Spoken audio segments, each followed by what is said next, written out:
Olá, meus queridos irmãos e irmãs, estamos unidos e reunidos em um nome de Deus que é Pai, Filho e Espírito Santo. Amém. Que a graça de nosso Senhor Jesus Cristo, o amor do Pai e a comunhão do Espírito Santo esteja com cada um de vocês. Hoje, neste sábado, dia 18 de fevereiro, nós estamos finalizando a sexta semana do tempo comum. E o evangelho que vamos refletir está em Marcos, no capítulo 9, dos versículos de 2 a 13. O Senhor esteja convosco e Ele está no meio de nós. Proclamação do Evangelho de Jesus Cristo segundo Marcos. Glória a vós, Senhor. Naquele tempo, Jesus tomou consigo Pedro, Tiago e João e os levou sozinhos a um lugar à parte sobre uma alta montanha e transfigurou-se diante deles. Suas roupas ficaram brilhantes e tão brancas como nenhuma lavadeira sobre a terra poderia alvejar. Apareceram-lhe Elias e Moisés e estavam conversando com Jesus. Então Pedro tomou a palavra e disse a Jesus: Mestre, é bom ficarmos aqui. Vamos fazer 3 tendas, uma para ti, uma para Moisés e outra para Elias. Pedro não sabia o que dizer, pois estavam todos com muito medo. Então desceu uma nuvem e os encobriu com sua sombra. E da nuvem saiu uma voz que dizia: Este é o meu filho amado, escutai o que ele diz. E de repente, olhando em volta, não viram mais ninguém, a não ser somente Jesus com eles. Ao descerem da montanha, Jesus ordenou-lhes que não contassem a ninguém o que tinham visto, até que o Filho do Homem tivesse ressuscitado dos mortos.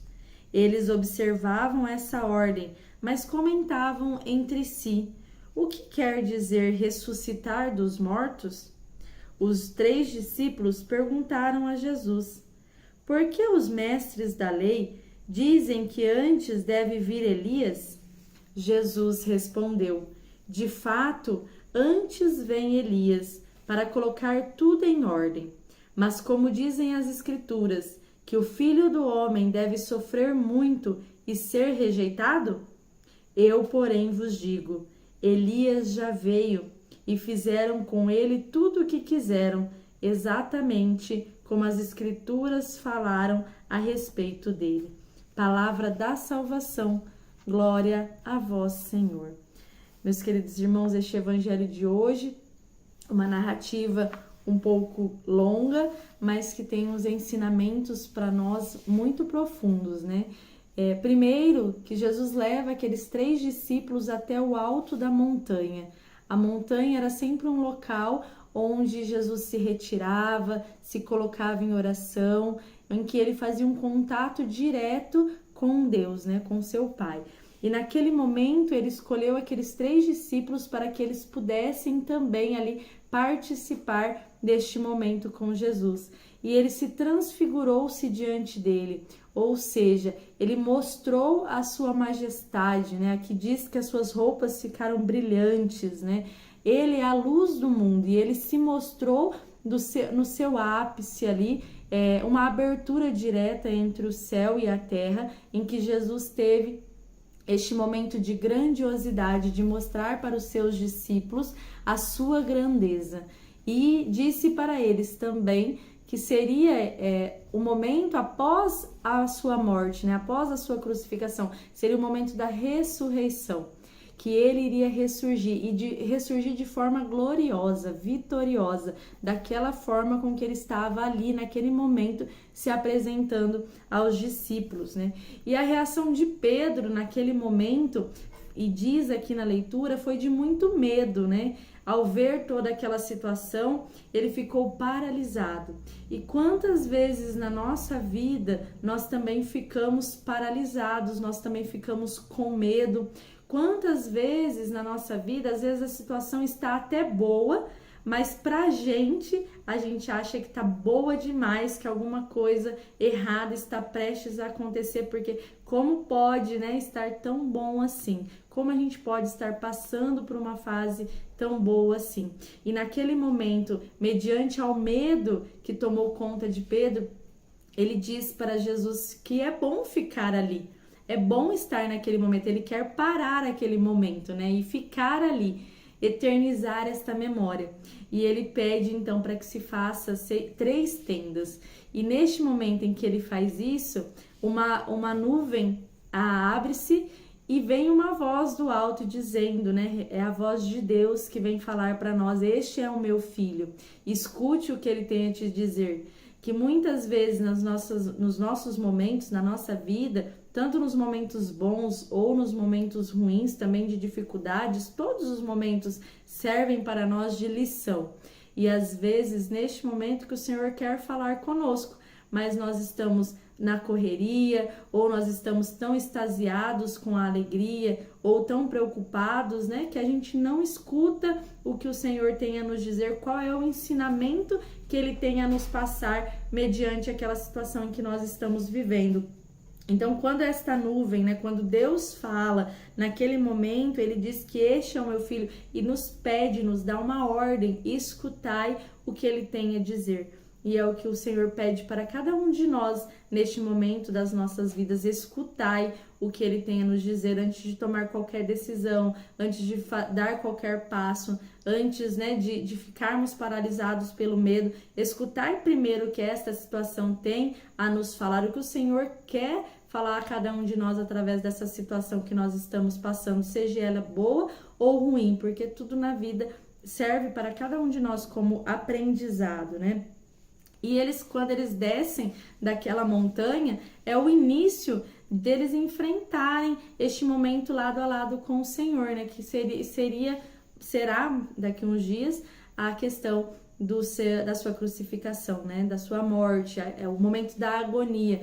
Então, quando eles descem de lá, eles têm que estar preparados para passar por tudo isso junto com o Senhor. Então, o Senhor prepara cada um de nós antes daquele momento mais difícil. Às vezes a gente pensa que estamos sozinhos, mas não estamos, né? O Senhor sempre caminha ao nosso lado e Ele sempre nos prepara para essas batalhas mais difíceis que nós encontramos na nossa vida.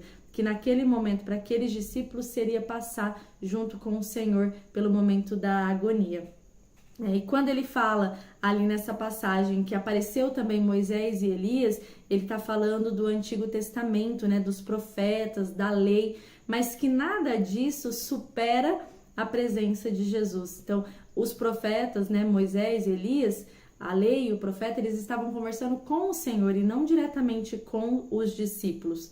Porque primeiro, para que isso chegue até nós, precisa se passar pelo filtro do Senhor Jesus. Então, o Antigo Testamento, ele serve para nós, sim, para nos auxiliar, mas que antes de nós levarmos à risca tudo o que diz, nós precisamos colocar um filtro do amor e da misericórdia que o Senhor veio para trazer para cada um de nós, né? Porque a gente vê muitas guerras, muitas mortes, muitas brigas, né, no Antigo Testamento, e às vezes a gente quer levar aquilo como ferro e fogo. E não é assim, a gente tem que pegar esses ensinamentos que se foram passados, o que Jesus quer realmente nos dizer, nos mostrar, nos ensinar através disso.